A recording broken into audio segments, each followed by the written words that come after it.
they are attaining their actions. So what does that mean? That they are also, there's a component of them in there as well. This is actually part of our belief as well. Imam al-Tahawi talks about this in the Muslim creed, and he says that for the creation of Allah, there's the angle of the kasb. They have to do the actions. Allah will create them when they do it. If they don't do it, it won't be created by Allah. So that's the first thing. And the second thing in this is that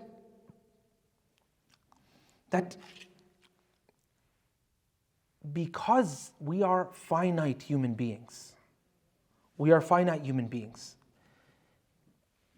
whenever we try to understand the infinite reality of Allah, it becomes overwhelming for the mind.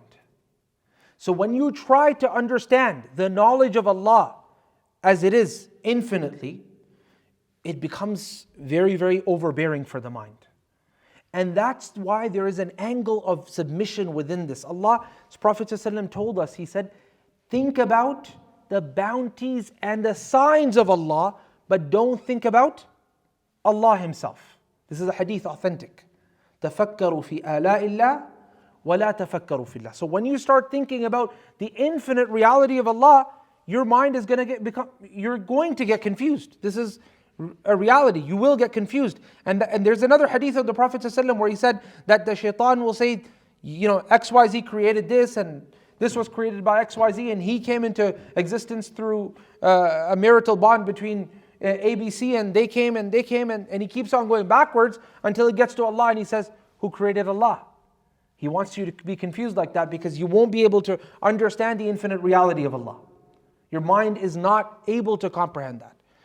Okay? The only thing you can comprehend is the signs. And that's why Allah keeps on talking about the signs throughout His book. He talks about the ayat. In the heavens and the earth, look, there are signs. In this, there are signs. Ayat. It's always about the ayat. So look at these ayat. That will make you believe. And then after you realize that there is a creator, He did send books, listen to what Allah is saying. Wallahu a'lam. Is it also because, for example, Allah knows the past, the future, and the present, and because you have the choice, but Allah knows with that choice what you will do in the future, that's why it's written down for you? That is what it is, but as I said, like that becomes very complicated for the mind to perceive, because they say, okay, well, if it's already been written, then why act? You don't know. That's not, like you said. You don't know. That's the first thing. There's another hadith of the Prophet in which the Prophet ﷺ, he said that your duty is to act. اعملوا فكل ميسر لما خلق له. Act, because every person will be facilitated for whatever they have been created for. So your job, what's required of you is to act. This is what the Prophet ﷺ recommended, because you can't know what that decision is. Just like whether how long you're going to live or not. Right? You don't know how long your life will be, but you lead a healthy lifestyle because you want to make sure that you live as long as possible.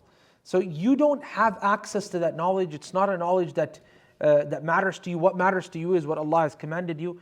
And we believe sincerely that if a person has sincerity within their heart and he tries his best, Allah hasn't created the creation so He may punish them. He's given them that level of choice for a reason. So if a person leaves his arrogance and really tries to act, it's unimaginable that Allah will not give that person tawfiq. It goes against the entirety of the message of the Quran. That those people who wish to do righteous deeds, Allah blocks them from that. So anyone that reads the Quran, honestly, will never ever come to this conclusion.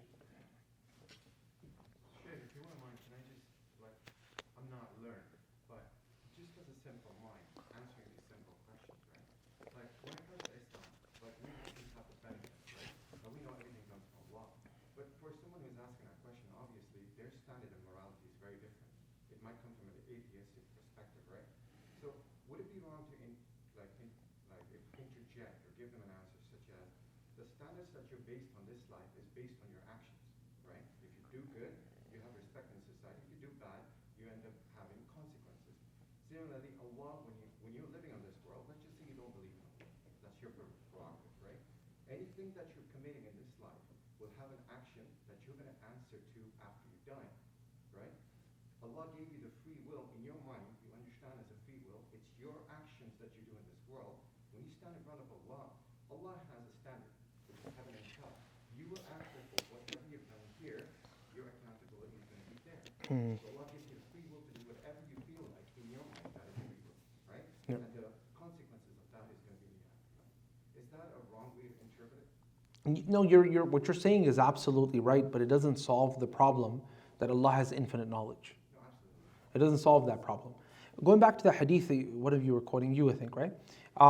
That hadith, by the way, has another variation, and that variation of the hadith has within it that one of you may do righteous deeds in whatever is apparent to the people. Because people say, well, if it's all dictated, and there's even examples of people acting good all their lives, and then towards the end of their lives, they go towards hellfire. And a person doing evil all of their lives, because it's already been decreed, when they get towards the end of their lives, they do a 360 or a 180 and they go the other way. They start to become evil or good, the opposite of what they lived on. So the hadith actually, in another riwayah, it mentions that the person was acting good apparently, not in his heart, meaning he was showing off, or he didn't really believe in what he was doing. And there are a lot of people, this is munafiqeen. And a person may be doing evil apparently, but deep down inside they're constantly feeling a sense of blame by their own nafs. Nafs al-lawama, it's telling them, stop it, cut it out. And they're feeling this. So this person might be apparently evil, but towards the end of life, Allah gives them a husnul khatima, a good ending, because the internal heart and the state Allah knew. Okay? So that is also to keep in mind, because this hadith is not talking about a person who honestly, sincerely believed in Allah and he did righteous deeds, and then Allah just took this sincere slave of his and turned him completely away. We don't know what's in the hearts of people, right? And the other thing is, you don't know how people finish their lives as well. There's a story of a very famous man named Abdul al-Qasimi. Okay, this guy, his story is one of the most famous stories because he wrote a book in which he was refuting some of the Orientalists, and that book was such an important work of its time, decades ago, that some of the scholars of that time, they said, this guy has given the mahar of Jannah. He's given the dowry to get to Jannah. And then the guy, literally, he went 180 degrees and went another way. And subhanAllah, all these years, throughout his life, towards the end of it, till the end of his life, people were like, this guy's gone now, he's going to hellfire. And then when he gets to his deathbed, the people that were looking after him, the nurse and his children, they say he did another 180 degrees and he started reading the Quran again and he started telling people right things all over again. So you have no idea how you're going to end up, or how even a person ended up. And that's one of the reasons why we say that we don't doom individuals to hell. This isn't the infinite knowledge of Allah. But we encourage action as Allah has encouraged action. And that's all that we can do.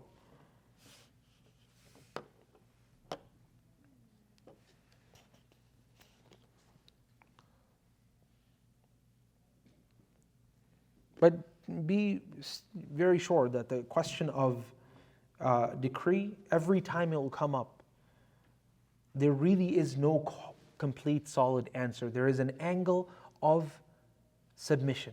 That's why you take it back to the ayat of Allah, and I believe in Allah, and this is what Allah said.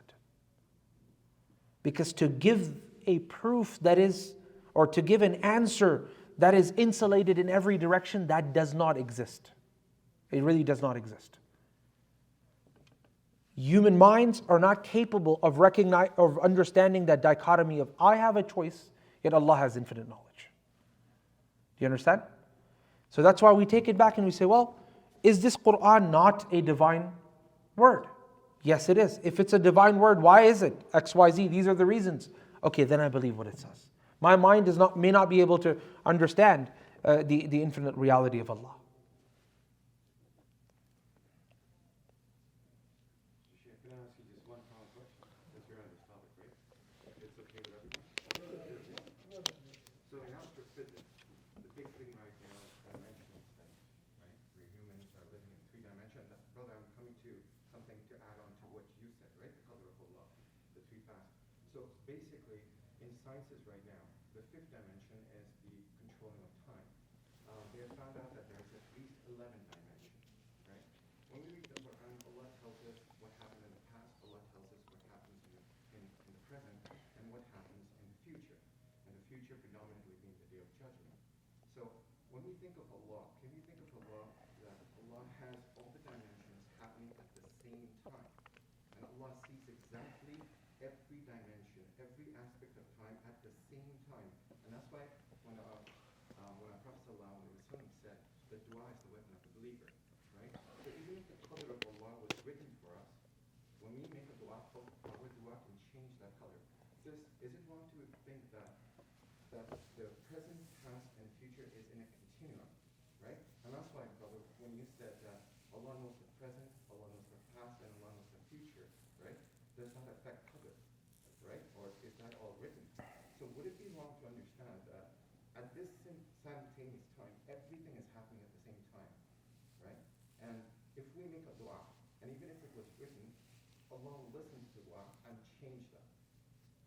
No, this is not an accurate belief. We believe that Allah is azali abadi. That continuum that you're talking about, we do believe that Allah's knowledge itself is pre-eternal, and Allah's knowledge is post-eternality as well. But human beings, they go through a passage of time. There is a passage of time, and saying otherwise would say that every aspect of us and everything else just exists forever, right? So that wouldn't be accurate. That's the first thing. Second thing is the idea of the qadr being changed. It doesn't mean every angle of the qadr is changed. So there are different levels of the qadr as well. So some level of the qadr is changeable. Okay, even qadr has 4 different levels. So when it comes to the infinite knowledge of Allah, that will never change. So even that dua that you're making, it's already also within the infinite knowledge of Allah. And that's why I said, no matter what answer you come to, you'll still have the same problem. Because the dichotomy between the infinite nature of Allah's knowledge and the idea that we have a choice will always remain. Do you understand? And that's why there are people actually who just deny aspect of the qadr. Like they'll keep thinking about this and they'll say, well, you know what, this does not make sense whatsoever.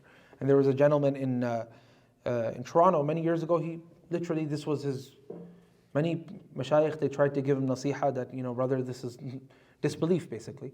But he just went in that direction, and he said, after looking into this, I can't see that there's no way I can reconcile between me having a choice and Allah having infinite knowledge. And this is why Imam al-Tahawi, he said literally 1200 years ago, he said that وَلَا تَثْبُتُ قَدَمٌ فِي الْإِسْلَامِ إِلَّا عَلَى ظَهْرِ التَّسْلِيمِ وَالْإِسْتِسْلَامِ.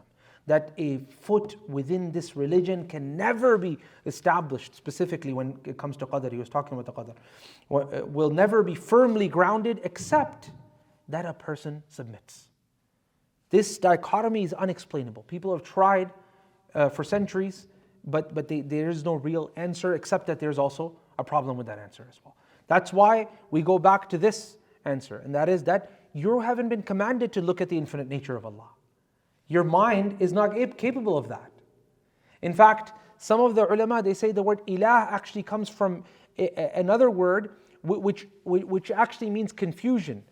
Because your mind will never be able to understand the infinite nature of Allah, but you will see the signs. And that's why Allah is not talking about His infinite nature throughout the Quran. Those are just sparing verses here and there. Every time He's talking about what? Ayat. Signs. He sent signs. These signs are extra normal, and they are above the normal. So what happens when you see something that is not normal? You say, this is against the laws of physics. It's not something I'm used to. There's something about this. And then the Prophet, he gives you a da'wah at the same time. His claim is that I'm a prophet, and here's the sign that I'm a prophet. So then you put the two together and you say, well, this guy must be something special. And you accept. So that's why we go back again to the signs. They're more important. As for trying to reconcile between that infinity and the fact that you still have choice, it'll never be possible. What was the hadith that you were saying earlier, Sheikh? Rather than the Prophet say hadith, rather than looking at questioning the knowledge of Allah, what was it? Submit. You said authentic hadith earlier regarding. Which one? About what exactly? You said the Prophet commanded us rather than looking at questioning. Yeah.